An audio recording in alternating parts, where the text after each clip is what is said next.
Rahasia jalan kematian Syekh Siti Jenar. Sidang istimewa antara Dewan Wali Songo dan segenap pembesar kerajaan Demak akhirnya terlaksana. Semua undangan datang. Setelah Sultan Fatah hadir, Sunan Bonang memaparkan maksud diadakan sidang. Tidak lain adalah menentukan keputusan terkait dengan dugaan Sultan yang ternyata benar bahwa Syekh Siti Jenar telah membangkang dan menghalang-halangi penyiaran agama.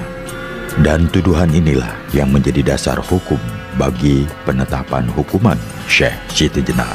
Pembangkangan dilakukan terhadap Sultan Demak dan menghalang-halangi penyiaran agama berarti memusuhi para wali. Dan dalam argumen Wali Songo, upaya menghalangi tersebarnya Islam versi Wali Songo inilah yang kemudian memunculkan tuduhan murtad kepada Syekh Siti Jenar.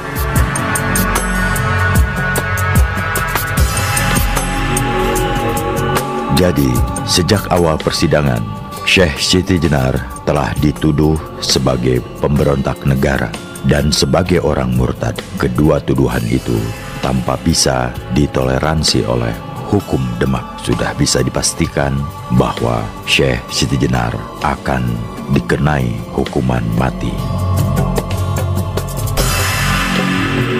Menurut carita Purwaka Caruban Nagari bagian ke-30, apa yang menjadi tuduhan Dewan Wali Songo itu sebenarnya tidak ada. Hal utama yang menyebabkan Syekh Siti Jenar dihukum mati adalah karena Syekh Siti Jenar memiliki mazhab yang berbeda dengan mazhab para aulia di Demak dan Cirebon. Oleh karenanya, para wali di Pulau Jawa memusuhinya. Jadi, bukan Syekh Siti Jenar yang menimbulkan masalah, namun memang para wali yang memusuhi, mencari alasan pembenaran bagi dihukum matinya Syekh Siti Jenar. Sunan Bonang memperkuat tuduhan itu dengan menyatakan bahwa pihak Wali Songo sudah menyelidiki dengan mengirim utusan tentang ilmu dan perilaku Syekh Siti Jenar. Sunan Bonang juga melaporkan bahwa teologi Sufi yang dianut Syekh Siti Jenar, terutama doktrin dunia sebagai alam kematian yang bertentangan dengan paham yang ditentukan oleh Dewan Wali dan kerajaan, serta bertentangan dengan mainstream yang ada. Pihak Dewan Wali menyatakan bahwa paham Syekh Siti Jenar sesat.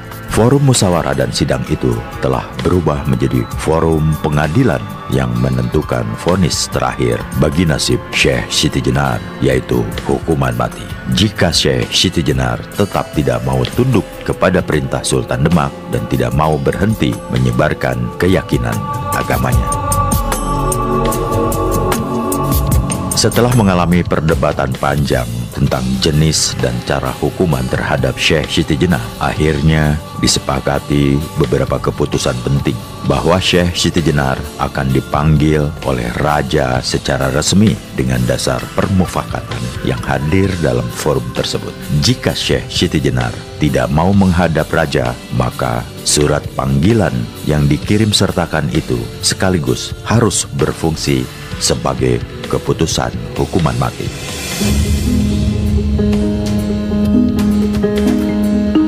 Namun, karena Syekh Siti Jenar memiliki nama besar dan termasuk aulia yang besar, maka yang melaksanakan hukuman mati tidak boleh semena-mena. Harus orang yang memiliki kedudukan dan derajat setingkat. Karena tanpa cara itu, wibawa Sultan akan merosot dan tercemar. Semua yang hadir sepakat dengan siasat tersebut. Maka Sultan segera menunjuk panitera kerajaan untuk membuat surat keputusan tersebut. Setelah dibuat, lalu diserahkan kepada Patih dan kemudian kepada Sang Prabu. Isi surat keputusan tersebut adalah sebagai berikut. Dengan surat ini, Kami, Sultan Bintara Adinegara yang bertahta di Demak, memerintahkan kepada Pangeran Syekh Siti Jenar yang bertempat tinggal di Krenda Sawah untuk menghadap kami guna mengadu rasa. Perintah ini berdasarkan laporan dan pertimbangan musyawarah para pejabat negara kerajaan dan Wali Songo yang berpendapat bahwa engkau dengan sengaja memberontak, merusak tata krama dan ketentraman sesama manusia dan menghina Mustafa Nayakaningrat. Kedatanganmu ke Demak hendaknya bersama para duta kerajaan yang kami utus ke Krenda Sawah membawa surat perintah ini. Jika tidak bersedia datang dan tidak bersedia menurut perintah, surat ini bersifat surat kuasa kepada para duta kerajaan untuk memenggal kepala Pangeran Syekh Siti Jenar.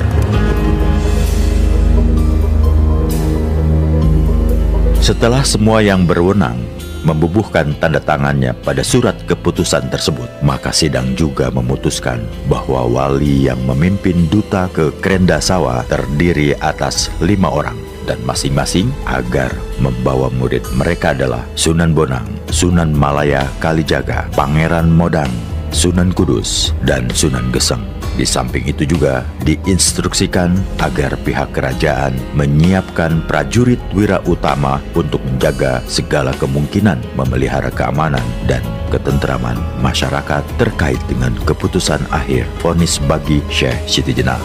Segenap bupati diperintahkan pula untuk siap siaga menjaga keamanan dan ketentraman seluruh masyarakat.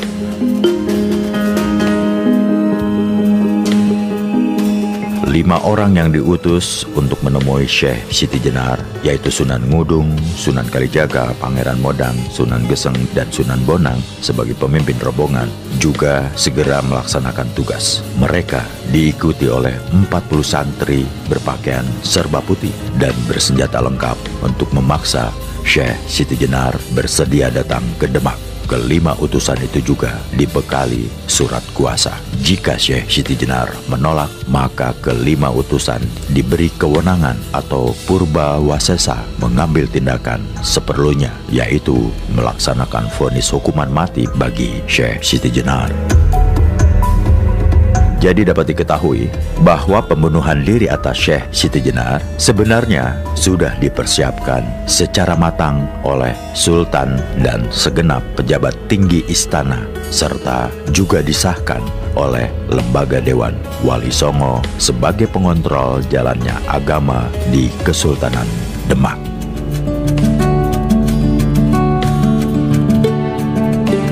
Setelah menempuh perjalanan beberapa waktu, rombongan yang dipimpin oleh Sunan Bonang dari Demak sampai di Krenda Sawah atau Paguron Lemah Abang di Cirebon. Sampai di tempat tersebut, Syekh Siti Jenar sedang mengajar para muridnya di masjid. Suatu kenyataan bahwa Syekh Siti Jenar tetap melaksanakan syariat Allah dengan adanya masjid di pesantren Syekh Siti Jenar menunjukkan pula bahwa kewajiban-kewajiban keagamaan juga dipegang teguh oleh Syekh Siti Jenar. Adapun informasi bahwa Syekh Siti Jenar sudah tidak mau lagi sholat Jumat di Masjid Agung Demak memang betul. Di samping karena letaknya yang jauh dari Paguron Lemah Abang di Cirebon, Syekh Siti Jenar juga aktif mengajar, dan dalam pandangan Syekh Siti Jenar, Masjid Agung Demak didirikan bukan dengan takwa, sehingga Syekh Siti Jenar tidak mau menggunakannya lagi sebagai tempat sholatnya. Para wali menyaksikan betapa banyaknya santri Paguron Lemah Abang yang berasal dari daerah yang beragam. Diberitakan bahwa saat itu Syekh Siti Jenar sedang mengajar kitab Kailani, yaitu tentang terjadinya bumi dan angkasa. Kailani adalah nama lain dari Jailani, sebuah tempat terkenal di Baghdad, Irak, karena menjadi tempat kelahiran banyak wali sufi. Di antaranya adalah Syekh Abdul Qadir Al-Jailani dan Syekh Abdul Al-Karim Al-Jili. tentang kitab Al-Kailani yang dikaji Syekh Siti Jenar dan berisi penjelasan tentang penciptaan dan alam semesta, terdapat beberapa kemungkinan. Pertama adalah kitab Sir Al-Asrar, karya terkenal dari Syekh Abdul Qadir Al-Jailani pada bab pertama. Ini dimungkinkan karena Syekh Siti Jenar sebagaimana ulama sufi pertama Nusantara yang menganut paham wujudiyah. Hamzah Fansuri adalah sama-sama menyatakan penganut paham sufi Syekh Abdul Qadir Al-Jailani. Kedua adalah kitab Al-Insan Al-Kamil, karya Syekh Abdul Al-Karim Al-Jili yang pada bagian pertamanya juga menjelaskan asal-usul alam semesta dan manusia. Ketika Sunan Bonang beruluk salam, "Assalamualaikum," Syekh Siti Jenar tidak menjawab. Ia mengajar dengan dibantu 4 orang santrinya yang paling terkemuka, yaitu Ki Cantulo, Ki Bisono, Ki Pringgoboyo, dan Ki Donoboyo. Keempat murid ini adalah yang terpandai di antara santri mukim yang ada di Kerendasawa. Sementara santri lain yang cukup menonjol antara lain Ki Ageng Pengging, Ki Lontang Semarang, dan Pangeran Panggung. Karena tidak ditanggapi salamnya, maka para wali mengulang mengucapkan salam dengan suara lebih keras. Syekh Siti Jenar tetap diam. Karena itu Sunan Bonang langsung membuka pintu masjid. Namun Syekh Siti Jenar tetap mengajar, tidak menanggapi orang yang masuk. Sunan Bonang langsung melemparkan surat perintah kerajaan ke pangkuan Syekh Siti Jenar yang tetap diam seakan tidak tahu, meneruskan memberikan pengajaran. Syekh Siti Jenar tetap saja meneruskan pelajarannya. Sunan Kalijaga dengan tergopoh-gopoh mengambil surat kembali dari pangkuan Syekh Siti Jenar, terus membacakannya dengan suara keras. Namun Syekh Siti Jenar beserta para muridnya seolah tidak mendengar pembacaan surat keputusan oleh Sunan Kalijaga tersebut. Suasana menjadi tegang dan mencekam.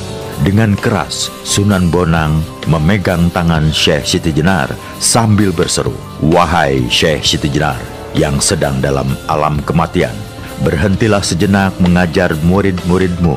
Mendengar seruan tersebut, Syekh Siti Jenar diam menghentikan ceramahnya. Namun suasana sudah diliputi ketegangan. Para wali diliputi perasaan amarah. Kemudian Sunan Bonang mengatakan bahwa kedatangan mereka mengemban misi dari Sultan Demak. Tujuannya adalah untuk memanggil Syekh Siti Jenar agar datang ke Demak seperti tertuang dalam surat keputusan sekaligus surat kuasa. Surat tersebut sekaligus memberikan wewenang kepada para wali yang diutus untuk memutuskan sampai tuntas seluruh persoalan yang mungkin muncul. Sunan Bonang menekankan bahwa jika Syekh Siti Jenar menolak datang ke Demak, maka para wali akan menjatuhkan pidana. Sebaliknya, jika Syekh Siti Jenar bersedia datang, mengadu rasa tentang ilmu, dan dapat bersepakat dengan Wali Songo, maka dipastikan Syekh Siti Jenar akan selamat. Mendengar peringatan keras Sunan Bonang itu, Syekh Siti Jenar menjawab bahwa dirinya tidak mau datang ke Demak disebabkan tidak ada kepentingan yang berarti. Jika kedatangannya hanya untuk kepentingan legitimasi politik serta kesepakatan dalam hal ajaran agama yang diajarkan kepada masyarakat, dirinya enggan datang. Sebab jika sudah berkaitan dengan sikap politik dan paham keagamaan, yang berbicara adalah hati. Dia merasa tidak berada di bawah atau perintah siapapun kecuali hatinya. Hanya perintah hati itulah yang dituruti oleh Syekh Siti Jenar. Selanjutnya Syekh Siti Jenar mengatakan bahwa kalau memang niat kedatangan para wali untuk mendialogkan paham dan ajarannya, maka cukup dilakukan di kediaman Syekh Siti Jenar. Tidak perlu datang ke Demak, tentu dengan syarat bahwa masing-masing sama-sama berpegang kepada kebenaran esensial, mengesampingkan perbedaan mazhab dan aliran yang ada. Dan sesuai permintaan para wali, Syekh Siti Jenar kemudian mengemukakan argumentasi mengenai paham ajaran agama serta tasawuf yang dianutnya. Syekh Siti Jenar kemudian menjelaskan bahwa hidup sejati tidak mempan kematian, abadi untuk selama-lamanya. Adapun penjelasan mengenai dunia ini disebut sebagai alam kematian. Telah disebutkan bahwa wal mayit alamul kubra wajidu akalaba, yang artinya bahwa mayat dalam alam kubur itu akan menemukan jasadnya.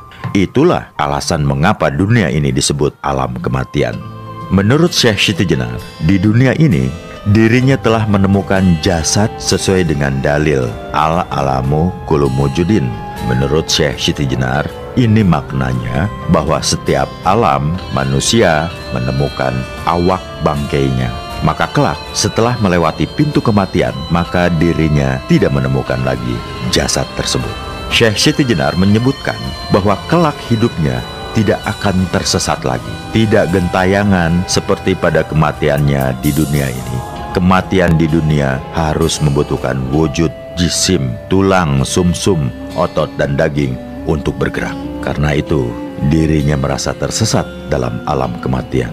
Dalam kematiannya di dunia, ia menemukan godaan yang terencana dari iblis dan setan, serta menemukan neraka yang sangat banyak. Di dunia ini, jisim manusia terbelenggu oleh rantai dan air yang panas.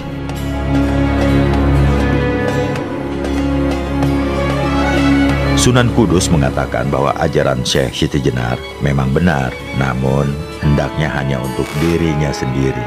Jadi, kesalahan terbesar Syekh Siti Jenar, demikian kata Sunan Kudus, bahwa Syekh Siti Jenar mengajarkan ilmu semacam itu kepada masyarakat luas. Akibatnya, orang yang menerima ajarannya menjadi bingung, merusak peraturan dan ketentraman. Banyak yang berbuat seperti orang gila, mencari jalan menuju kehidupan karena yakin bahwa di akhirat akan menemukan hidup sejati. Sunan Kudus menegaskan bahwa dirinya bersama beberapa aulia datang ke tempat Syekh Siti Jenar dalam rangka menunaikan tugas memberantas tekad Syekh Siti Jenar menyebarkan ajarannya. Sunan Kudus kembali menandaskan bahwa Syekh Siti Jenar dipanggil menghadap Sultan Kedemak. Surat panggilan itu sekaligus berisi surat kuasa. Jika Syekh Siti Jenar tetap menolak datang, maka Sunan Kudus dan rekan-rekan wali sudah diberi kuasa menyelesaikan masalah sampai tuntas, yaitu mencabut leher Syekh Siti Jenar dan memenggal kepalanya.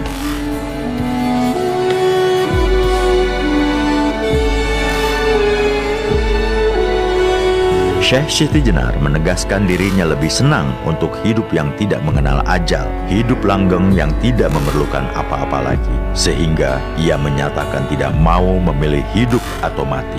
Jika dirinya memilih hidup, itu bukan karena perintah para wali atau raja, maka Syekh Siti Jenar mengatakan, kalau dirinya memilih hidup, tidak memerlukan bantuan para wali hanya untuk memulangkan ke alam kehidupan.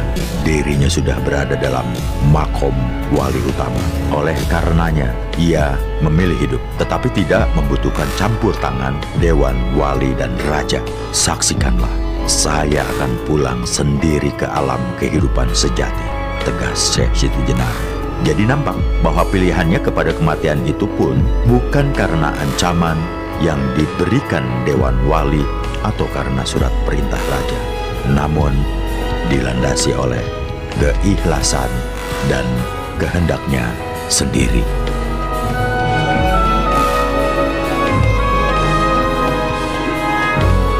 Setelah mendengar Syekh Siti Jenar berseru agar para wali menyaksikan bahwa dirinya akan pulang sendiri ke alam kehidupan sejati, buru-buru Sunan Bonang menyela dengan pertanyaan, bagaimana caranya dan apa yang akan dipakai Syekh Siti Jenar untuk pulang serta jalan mana yang akan ditempuhnya? Syekh Siti Jenar menjelaskan bahwa setiap manusia sempurna dengan mudah dapat mengendalikan jalan hidup atau air hidupnya yang disebut Tirta Nirmaya dalam bahasa Buddha, sedangkan dalam bahasa Arab disebut Ma'ul Hayat atau Sajaratul Ma'rifat. Menurut Syekh Siti Jenar, jumlahnya ada 3 dan 9. Nirmaya yang tersebar merata seluruh tubuh. 3 di antaranya memiliki kemampuan mengetahui dengan teliti sesuatu yang diperlukan. 3 lainnya merupakan permulaan kodrat. Sementara itu, 2 sisinya merupakan kodrat yang berupaya daya kekuatan untuk hidup yang jika ditutup akan memusnahkan budi dan daya kehidupan. Syekh Siti Jenar kemudian menerangkan bagaimana cara menempuh jalan kehidupan. Menurut Syekh Siti Jenar, bahwa 3 daya kekuatan Tirta nirmaya itu meliputi penglihatan, pendengaran, dan penciuman yang ketiganya menguasai panca indera. Jika ketiganya disatukan dan ditutup, terjadilah apa yang disebut dengan uning, unong, unang. Jika kemudian ketiga pintunya digulung menjadi satu, maka terjadilah sukmantaya yang berwarna hijau, biru, kuning, indah bagaikan embun ditembus sinar matahari. Dan ini sebenarnya rahasia mengenai asal manusia. Disinilah terdapat kesamaan semua manusia, baik atau jahat, bajingan atau aulia, dan raja. Kedua kutub itu bagaikan cincin yang berbentuk lingkaran. Kodrat, permulaan, pertengahan, dan akhir hidup itu yang meliputi dan menguasai manusia. Menurut Syekh Siti Jenar, ketika hati, tulang, darah, kulit, roh, nafas, nyawa, ingatan, dan angan-angan memiliki kebebasan hilang sesuai kehendak. Namun ketika singgah di dunia menemukan badan, maka inilah yang disebut kematian. Di dunia ini kemudian ia terjebak dengan berbagai kesenangan duniawi yang sebenarnya hanya berwujud bangkai, namun seolah merasa sudah hidup bagai uninong, aning, unang. Syekh Siti Jenar menyebutkan bahwa 3 kekuatan yang berkembang menjadi 9 sebenarnya terjelma menjadi Wali Songo yang masing-masing diberi nama. Hanya saja menurut Syekh Siti Jenar, semua anggota Wali Songo malah tidak mengetahui, kecuali Maulana Maghribi. Sunan Kalijaga hanya sudah merasa mengetahui, tetapi belum tahu cara menerapkannya. Kepastian itu yang disebut kuldi, yang dimakan Adam secara tergesa-gesa sehingga mendapatkan kemarahan Tuhan dan akhirnya tersesat dalam alam kematian dunia. Menurut Syekh Siti Jenar, semua manusia telah lancang mencicipi buah kuldi sehingga terusir ke dunia dan menemukan surga dan neraka di alam kematian dunia ini. Sementara para wali hanya sekedar tahu bahwa manusia telah menjadi korban memakan buah kuldi. Sedangkan Syekh Siti Jenar di samping mengetahui akibat makan buah kuldi, juga mengetahui tirta nirmaya serta unsur ketiga yang bersenang-senang dan berkuasa dalam jasad bangkai manusia. Menurut Syekh Siti Jenar, manusia tidak dapat bergerak dan bertutur tanpa panca indera yang berasal dari tirta nirmaya. Syekh Siti Jenar menjelaskan bahwa barang apa saja yang dijatuhi tirta nirmaya akan bergerak karena budi dan dayanya kuat. Darah, daging tidak akan busuk. Timbullah sumsum dan nafas sehingga meliputi seluruh jisim. Setelah berkembang, tirta nirmaya ini menjadi 3 yang masing-masing memuat 3 hal. Syekh Siti Jenar kemudian menjelaskan cara melepaskan nafas dan irodat agar tidak tumpang tindih. Menurut Syekh Siti Jenar, banyak orang yang menghadapi sakaratul maut, kodrat, angan-angan dan keinginannya belum musnah. Sudah diambang kematian, keinginan dan angan-angan duniawi masih menggelayuti samudra akal dan hatinya. Akibatnya, gerak nafasnya keluar secara tidak teratur. Di antaranya bahkan ada yang ketika menghadapi sakaratul maut, matanya menyalak membelalak karena salah melepaskan nafasnya atau nyawanya, kodrat dan irodatnya. Ini menjadi bukti bahwa orang tersebut belum pernah mengetahui, merasakan, atau mencoba menemui ajalnya. Padahal seharusnya orang itu harus sudah belajar minum sebelum menemui orang lain. Tetapi umumnya para ulama dan wali sudah memberikan minum kepada orang lain, padahal dirinya belum belajar minum, tidak menyadari bahwa sebenarnya ilmu yang dimiliki masih mentah. Demikian urai Syekh Siti Jenar. Ketika para wali sedang tercenung memikirkan uraian Syekh Siti Jenar, sementara itu Syekh Siti Jenar tanpa sepengetahuan seorang pun dari yang hadir justru telah berada dalam tahap akhir pilihannya. Dalam suasana yang semakin mencekam itu, Syekh Siti Jenar sedang mulai berlayar menempuh kehidupan sejatinya. Ia segera memusatkan pikirannya, menutup rapat pintu nafas, dan menggulung habis rahasia hidupnya. Tidak lama kemudian, nafasnya itu pun dilepas bersamaan dengan lepasnya tali pengikat hidup bagai kilat. tanpa diketahui oleh semua yang ada. Baik tamu maupun para muridnya dan para aulia juga tidak membayangkan apa yang akan terjadi, sambil masih tetap berharap akan dapat memenggal kepala Syekh Siti Jenar. Ternyata Syekh Siti Jenar, sebagaimana pilihan dan yang tidak dikatakannya, telah menemui ajalnya. Pintu kematian telah dilaluinya dengan senyum, dan ia telah berada di alam akhirat, alam kehidupan sejati, tempat di mana ia manunggal secara abadi.